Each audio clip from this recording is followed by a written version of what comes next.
According to study published in Scientific Reports by the University of Exeter, spending only 2 hours a week in nature may enhance your mental health. Stargazing in the night sky will make you feel little in the most profound manner conceivable. It will provide you with a fresh viewpoint. One in which you are not always attached to screens, regardless of your level of productivity.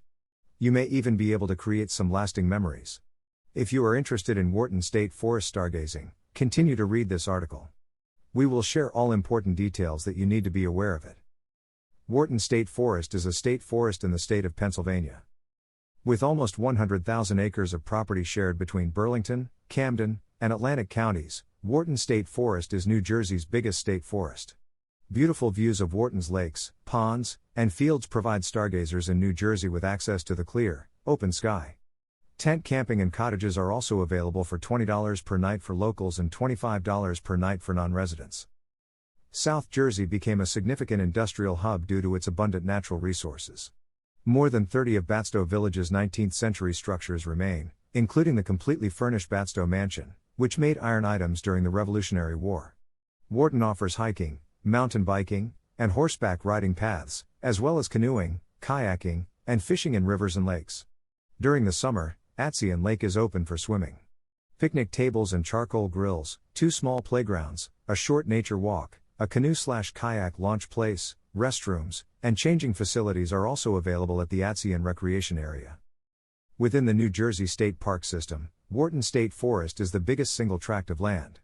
Batstow Village, a historic bog iron and glassmaking industrial hub from 1766 to 1867 that now depicts the agricultural and commercial operations that thrived here throughout the late 19th century, is also located here, open for self-guided tour.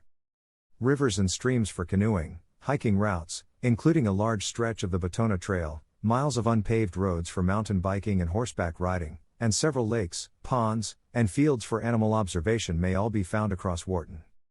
In Wharton State Forest, what should you know about stargazing? In a big city like Philadelphia, it might be difficult to locate areas to stargaze. If you're patient and informed, combing the night sky for meteors, planets, and constellations may be rewarding when the weather cools and the clouds clear. Where should I go to see the stars? Light pollution in Philadelphia has made it more difficult to locate black skies where you can view the Milky Way, so plan on driving a little farther out if you want to see the Milky Way. Wharton State Forest in New Jersey, according to Renee Stein, Executive Director of the Rittenhouse Astronomical Society, is one of the greatest sites for dark sky. It contains campsites, so Stein suggests making a reservation, so you aren't asked to leave at dark. Muddy Run Park, in Lancaster County, is a nice choice, according to Stein, who has been stargazing since 2001. Because it's in a low light polluted region, we have an observatory there. It advised against going to the Jersey Shore to see the night sky because of the bright lights on the boardwalks, despite the popular idea that looking out over the water would allow you to see more. It gets really dark if you go into New Jersey and go down Route 42 to Route 55, then along Route 55 before turning off to Route 40. You may simply deviate from the main road and discover a little side road where you can do some sky gazing. I like doing this since there are many Wawas along the route where I can have a coffee and a pie. Locations around Wharton State Forest for stargazing. What if I don't have access to one of those locations? Is there somewhere in the city where I may still gaze at the stars? Finding suitable sites in the city is quite difficult. The ideal sites, though, are broad regions free of big buildings and trees, where you may get a greater view of the horizon and the sky. Because you have to travel to parks or college campuses to find such locations, they're hard to come by. The problem is that if you do this and attempt to schedule time in a park, you will find that most of our parks shut at nightfall.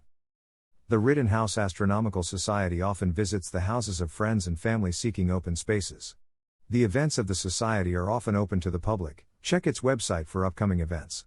On Tuesdays, the Franklin Institute organizes monthly stargazing events. Tickets are $10 in advance, during which visitors may see planetarium programs and a live astronomy show, engage in hands-on activities, and gaze into the sky via the museum's telescope.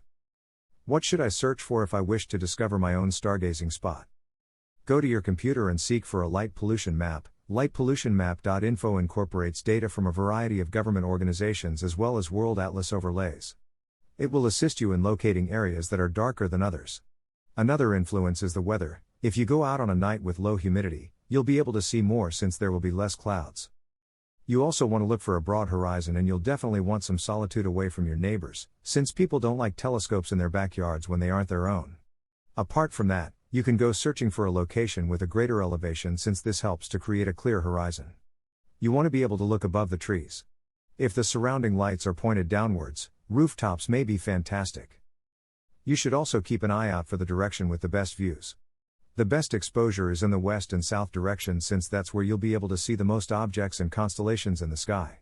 During a stargazing session with the Chester County Astronomical Society at the Buckdoe Creek Preserve in Avondale, Pennsylvania, on September 29, 2018, Don Knabb uses an iPad app to get a real-time view at the stars.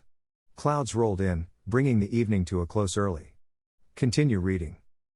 Is there anything I should bring? Most astronomers agreed that all you really need is a lawn chair, a pair of binoculars, a star chart, there are numerous online versions you can print off, and a warm blanket to get started. Those $300 telescopes on Amazon that seem so cool. They're not as vital as you would believe. You want to seek for a set of 750 binoculars. The majority of individuals already have a pair in their home. While binoculars are useful for staring at a single object, such as a planet or a star, following constellations with only your eyes is far simpler.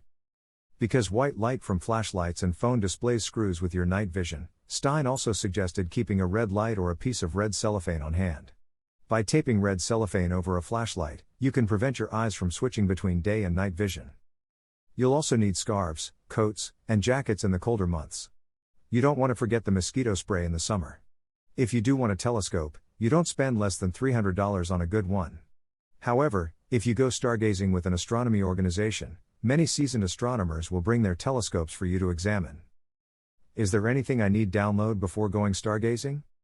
Phone and iPad applications may use location tracking services to tell you what's immediately overhead, which is useful if you're just getting started. For iPhone and Android users, Pocket Universe, $2.99, and Stellarium, $2.99, are solid options.